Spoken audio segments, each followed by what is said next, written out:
Good morning, everybody. It's Marty, the JavaScript party. No Rhett today because it is Thursday, or as some people like to call it, Friday Eve. It is 8:28 a.m. and my son is supposed to drop off his dogs, and he might drop them off anytime between I don't know about 8:55 and 9:30, maybe 10. And I have a meeting that starts at 10.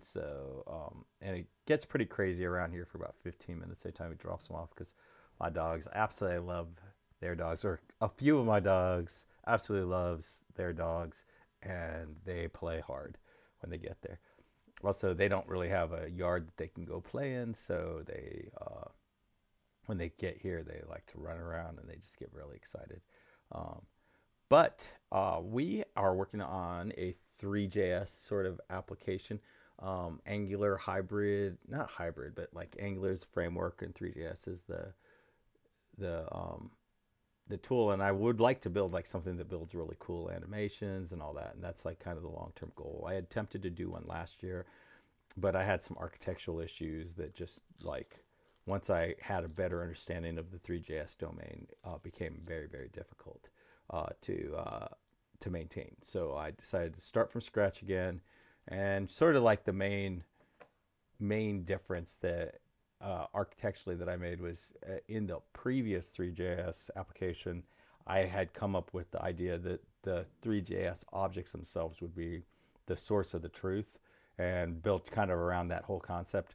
But I found out that like Three.js does certain things in ways that I don't want to do them, and they do certain things in ways that are pretty inconsistent from like a similar sort of behavior from from thing to from sort of functionality to functionality. So I ended up deciding, okay, I want to create kind of a stable side the way I want things to work, and then handle any sort of variations or edge cases, things like that in another side. So I have two sides: one that's just like how I expect it to be, and then two where all the special code is. Because before, basically, I had it all kind of mixed up together. It just became really hard to sort of contemplate the code. And I ended up divided up into kind of three areas. I have animations because it is weird because Three.js is really tightly. If you looked at any Three.js, you probably almost always look at it in the context of animations, but they don't really have animations built into it. It's not like a uh, like with D3, for example, like that library, they really have built the whole concept of animations into the library itself.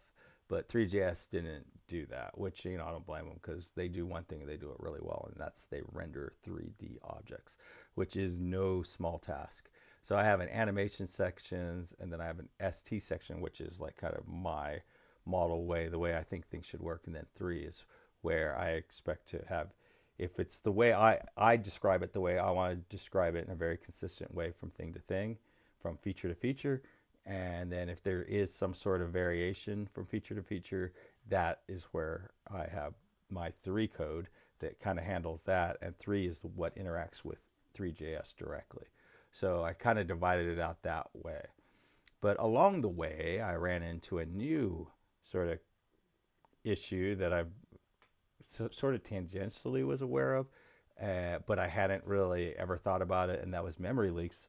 And it kind of all spawned from me saying, I'm going to find out, I'm going to, I'm going to create an object, and when I create this object, I'm going to keep a list of its parents, and if it doesn't have any parents, like when I go to delete it, I'll pass in the parent that is deleting it, and if it doesn't have any of the parents, then I'll just delete it. And then I realized just deleting something in JavaScript is not.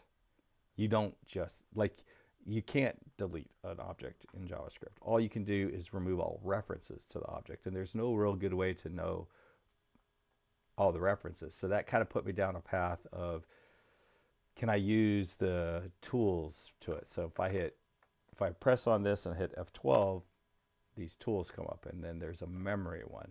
And so I was trying to play around with allocation, the heap snapshot, and stuff like that. And the problem is that there's just a tremendous amount of information there, and it's sort of trying to, like you're trying to sort of use, it's like you're trying to use a dictionary.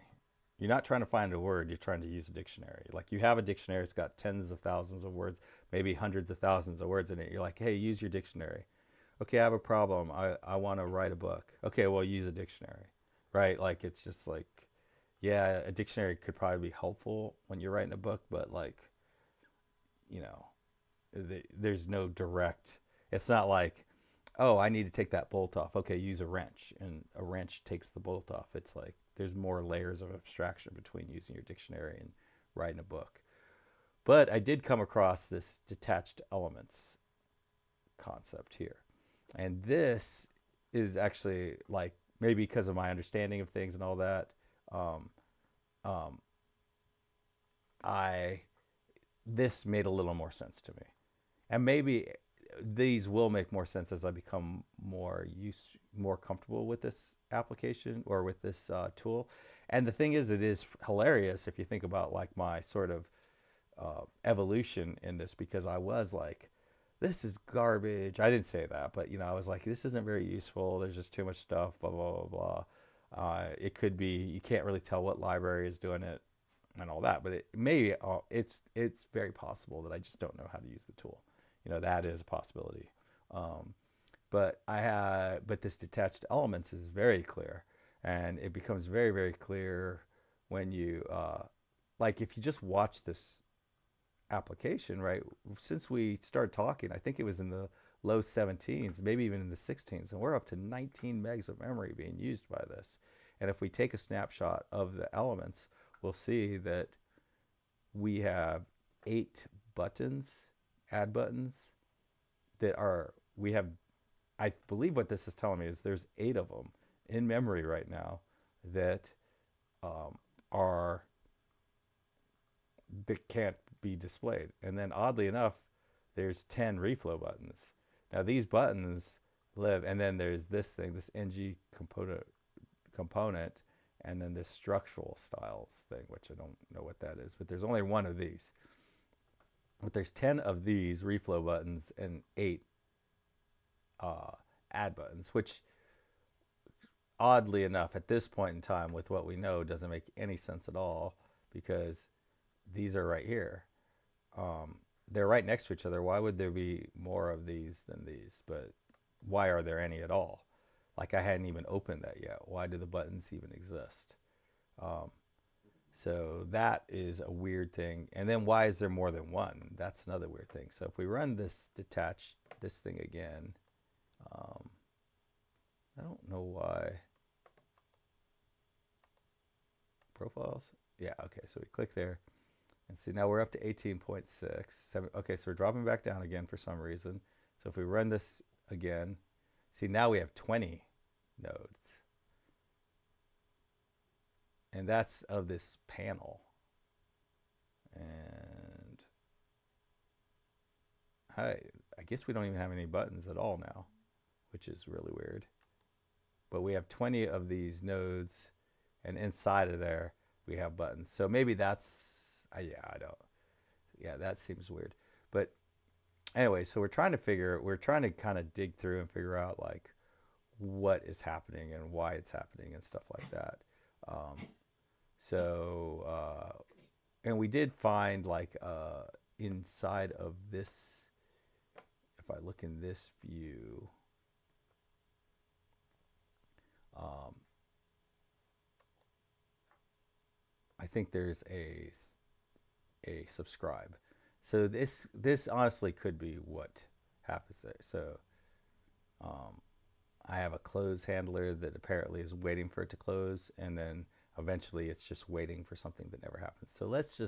So my theory was that this was the culprit. So let's comment that out. And I did want to take a second to say that we are learning. If you're right along on this ride, you're going to learn how this works, and we may come to some kind of conclusion. And what that conclusion may or may not make sense to you. But if it does make sense to you, it's only going to make sense to you because you went on this ride with me.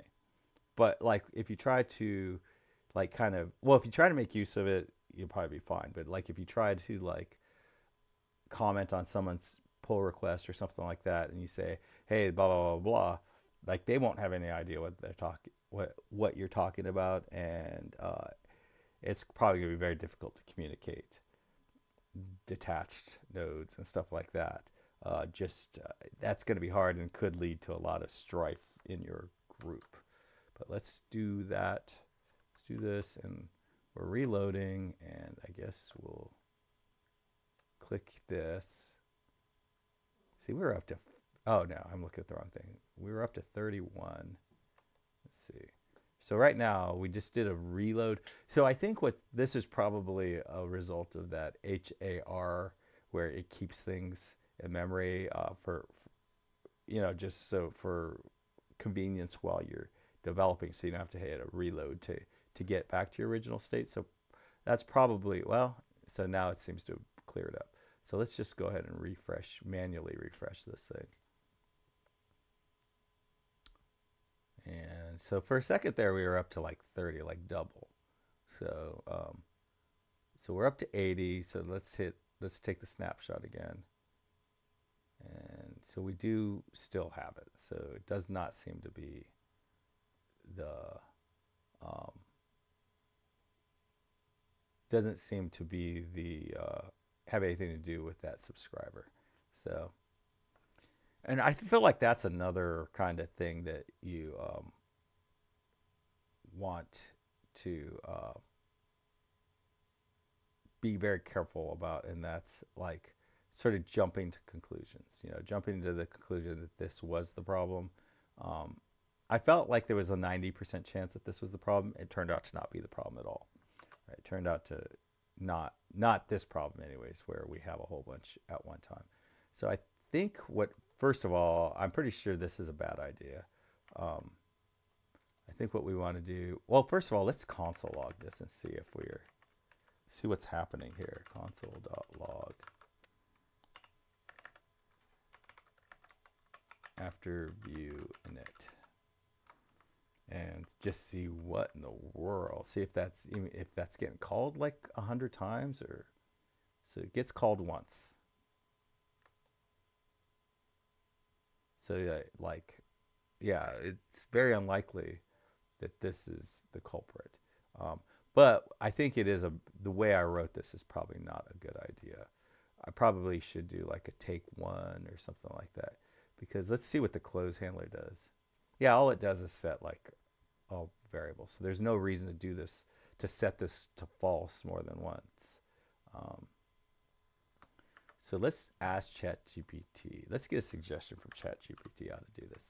I mean, we could sort of just stumble around with take one and stuff like that, and do lookups on Google and stuff like that. But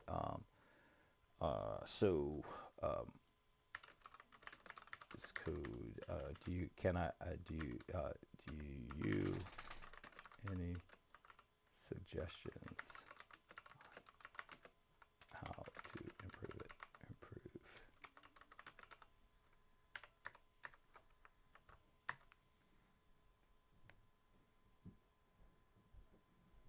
Cleaner code memory management, which is kind of the focus of right now, and readability.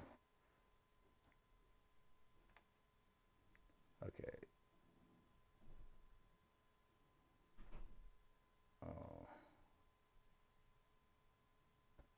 Okay, so I don't know if so this might work. I don't know if this would work, but I don't care about that right now.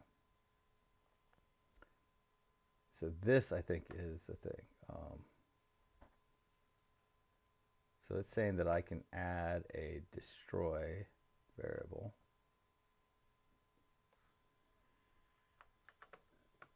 So let's go ahead and try that. I've definitely seen this sort of thing. So we have to import subject, and we want to make sure we import it from RxJS. And then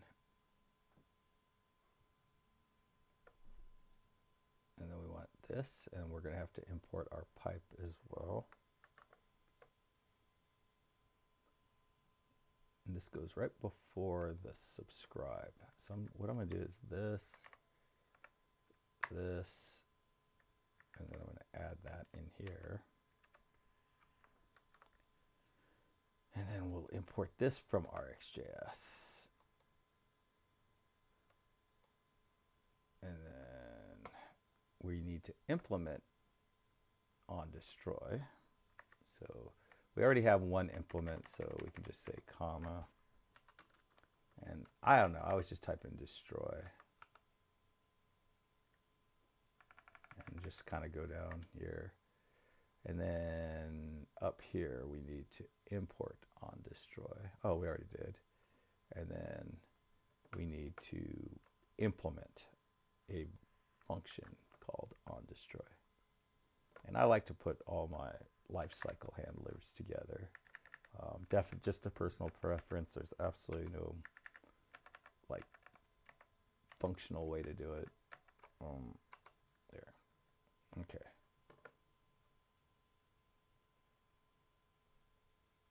Oh, apparently there's a different one.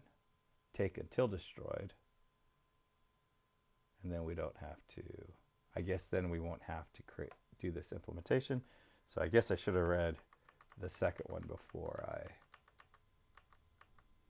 did all that. So, and then I guess we don't even need this destroy ref. I'm kind of confused about the destroy ref.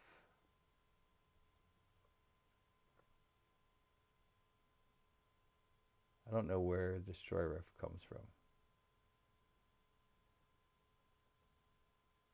Oh, and that might even be better, just to use their closed handler. So let's go ahead and just do that. Because then I think we can even just get rid of the whole ng after a init, and it's just less code. And I do think in most cases, especially in this sort of thing where it's very clear what's happening, it's better to have less code. Just like less to understand. So it's saying that I could just do this, and I sure hope this works. To me, it makes sense that it would work. Now, fortunately, we have everything in Git, but I like this a lot better. Closed. And I think that is probably the biggest reason to give ChatGPT a menu closed. So I do think that's a massive improvement, and I'm glad we did this to that. So we have our close handler.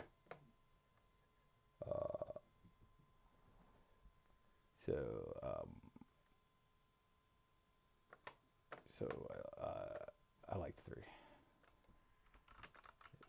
3 seems like the best.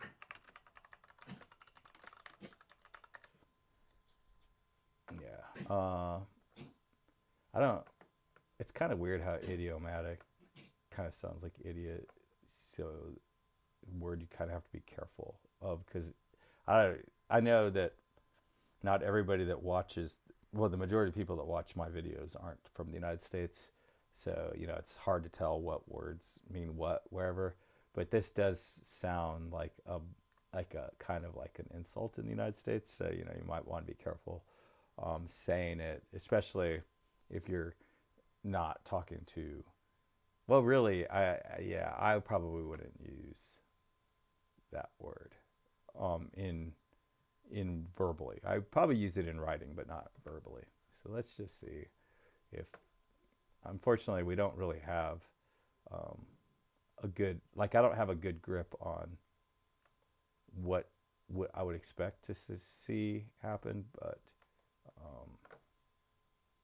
if that still worked. So it is very possible that we have sort of created a bug, and we don't know it. But I don't see anything in the console, and and it doesn't do much. I guess we should at least double check that the close handler is called alert.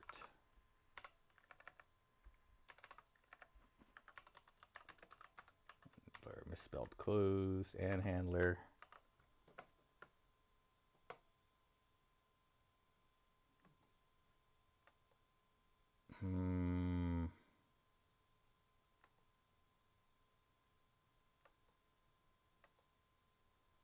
Doesn't seem like it ever gets called. So that makes me nervous.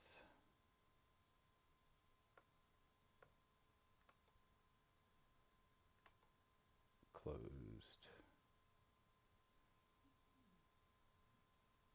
So basically this map menu, it says, oh, okay, I did it on the button, not on the menu.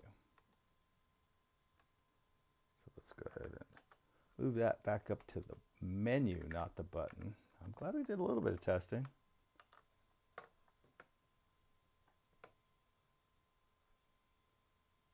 It's kind of weird that it compiled. To me, it seems like it shouldn't have compiled. And see, this is the hard. Well, this is weird to me too, because it seems like, I don't know. Let's try it. There we go. So it does. So something's happening behind the scenes. So I think unless you do a hard refresh, it's probably difficult to judge memory based on that. So let's go ahead and get rid of our alert. And I do think that code is better, at least. And I learned something there. I didn't realize that there was a close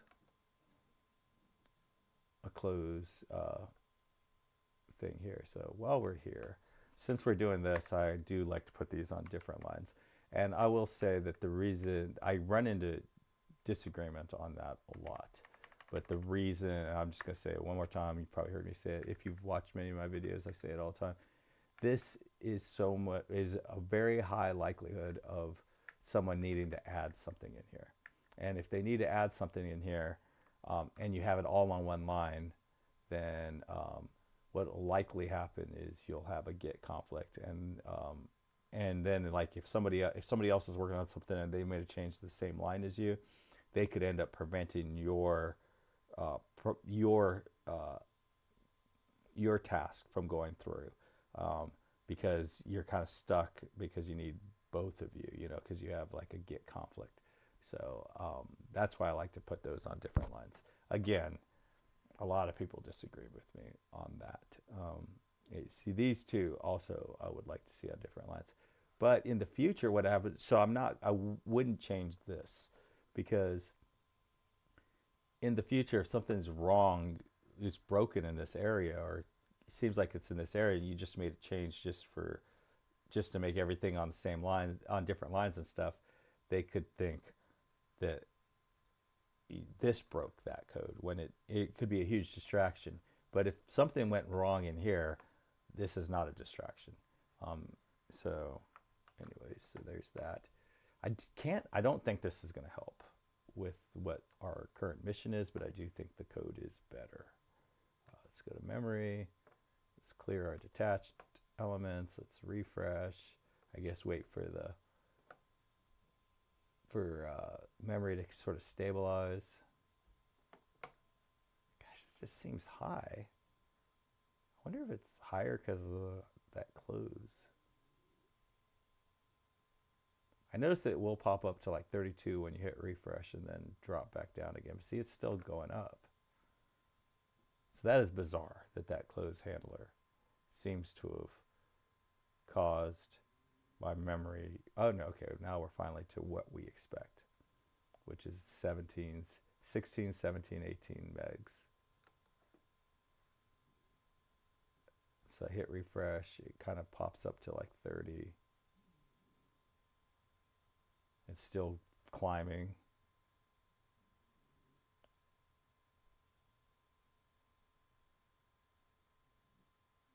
And then it's showing that it's going up, but the actual number here is going down. See, I guess if I take a snapshot right now. So I'm back kind of to the original 8.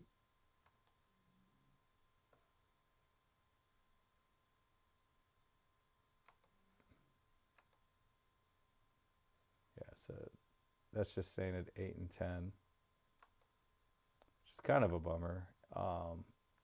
But and now it's just dropping like a rock. Well, kind of slow drop, but let's take a snapshot. It's still 8 and 10. All right, so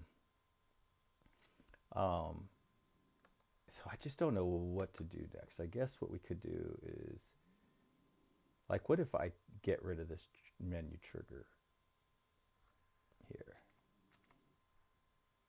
Oop.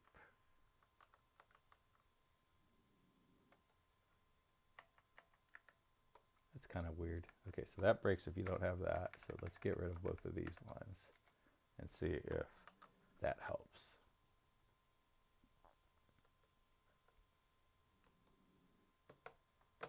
Let's see, memory. Refresh.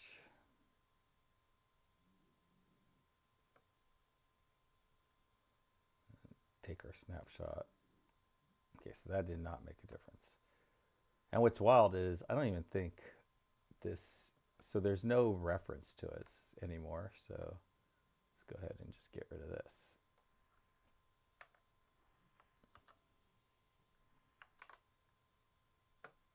And clear it. And then refresh.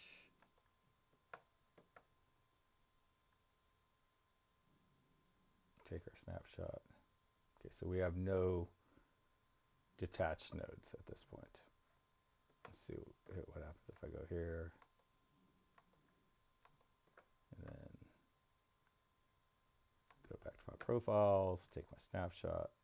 So we still have no detached nodes. Okay. Control C. So let's, but if we do this, we will end up with detached nodes. And we're not even doing anything with it. I'm clearing what we have. Yeah, so now we have our detached nodes, and literally all we did was add them back in. So it doesn't seem to have anything to do with that. Let's see, what if I get rid of everything but, what if I, get rid of everything but this? Do we have a detached node? So this is starting to make me think that there's probably not much I can do about this.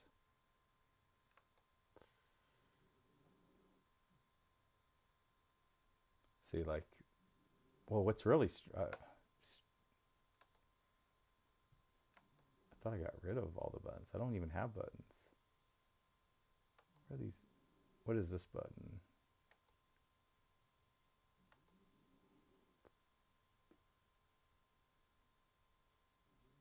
Okay, that's really bizarre. Isn't that, that's what I just deleted.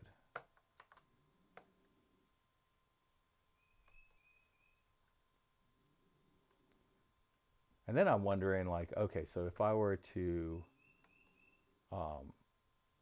like, do a distribution of this and run it that way, would I still have these detached elements? Okay, so that, okay, so that kind of shows that, like, if you let it, if you just have it do its own update, you're likely to have detached nodes. Because when I did a hard update, we didn't have detached nodes. So just literally just having these things here is causing,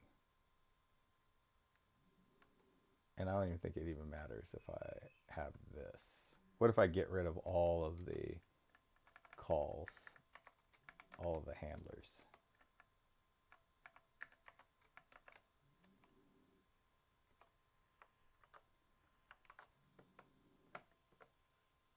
And do a hard reload, go back to profiles, take a snapshot.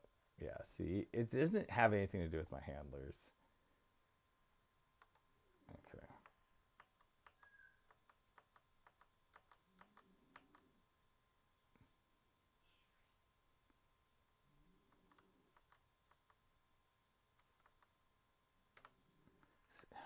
So that is a bit disappointing because it's just like I don't think I can do anything about it.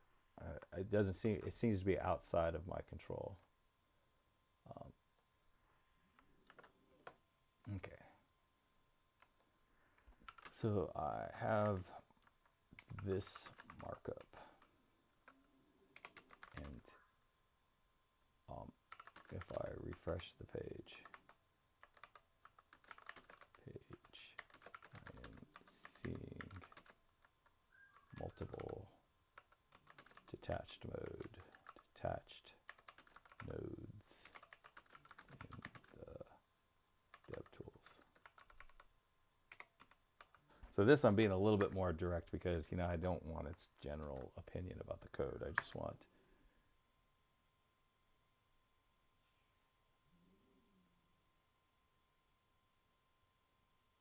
but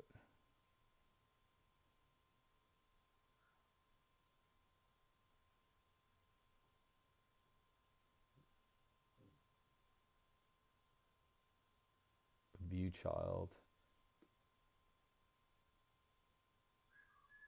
Okay, so anyways, it's thinking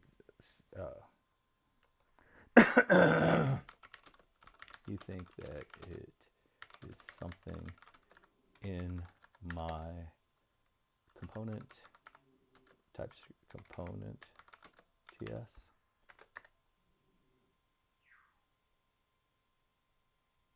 Okay, so okay, I'm going to try to delete all of the code in the component